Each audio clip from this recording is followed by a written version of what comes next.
یہ ایجاد ہے جرمن سٹارٹ اپ ARX روبوٹکس کی۔ متعدد کاموں کے ساتھ ساتھ یہ منی ٹینک زخمی فوجیوں کو ٹرانسپورٹ کرنے کی صلاحیت بھی رکھتا ہے۔ متعدد کمپنیوں نے حال ہی میں اسٹارٹ اپ میں 33 بلین یورو کی سرمایہ کاری کی ہے۔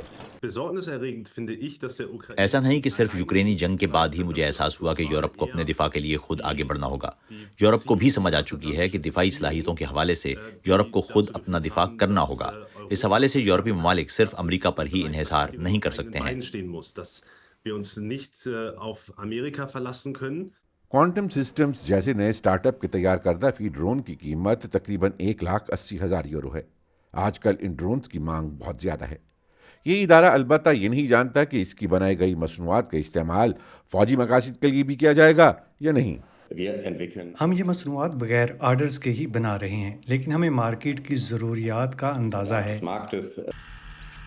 یہ ہائی ٹیک ڈرون طیارے German soft where company hectic کے اشتراک سے بنائے جا رہے ہیں۔ اس مارکیٹ میں مقابلہ سخت ہے۔ جو کمپنی بھی تیزی کے ساتھ انوویشن لائے گی وہ مارکیٹ میں چھا جائے گی۔ ہیٹک کمپنی میں سب سے اہم چیلنج یہ ہے کہ ایک طرف تو ہم نے تیزی کے ساتھ انوویشن لانا ہے، تو دوسری طرف اس کے لیے سرٹیفیکیشن بھی حاصل کرنا ہے۔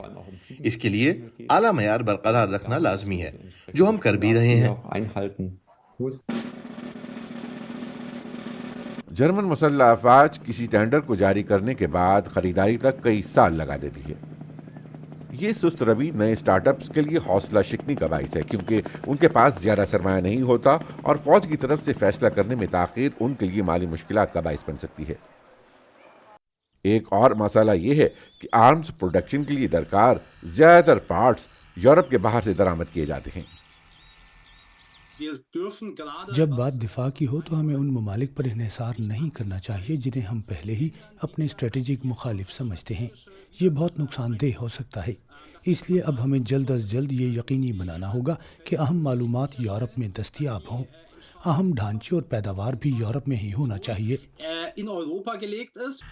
مستقبل میں یہ بھی اہم ہو جائے گا کہ دفاعی شعبے کے لیے ایک مرکزی نظام بنایا جائے۔ اس کے لیے مصنوعی ذہانت اہم ہو سکتی ہے۔ جرمن سٹارٹ اپس کے لیے یہ ایک اور چیلنج ہوگا۔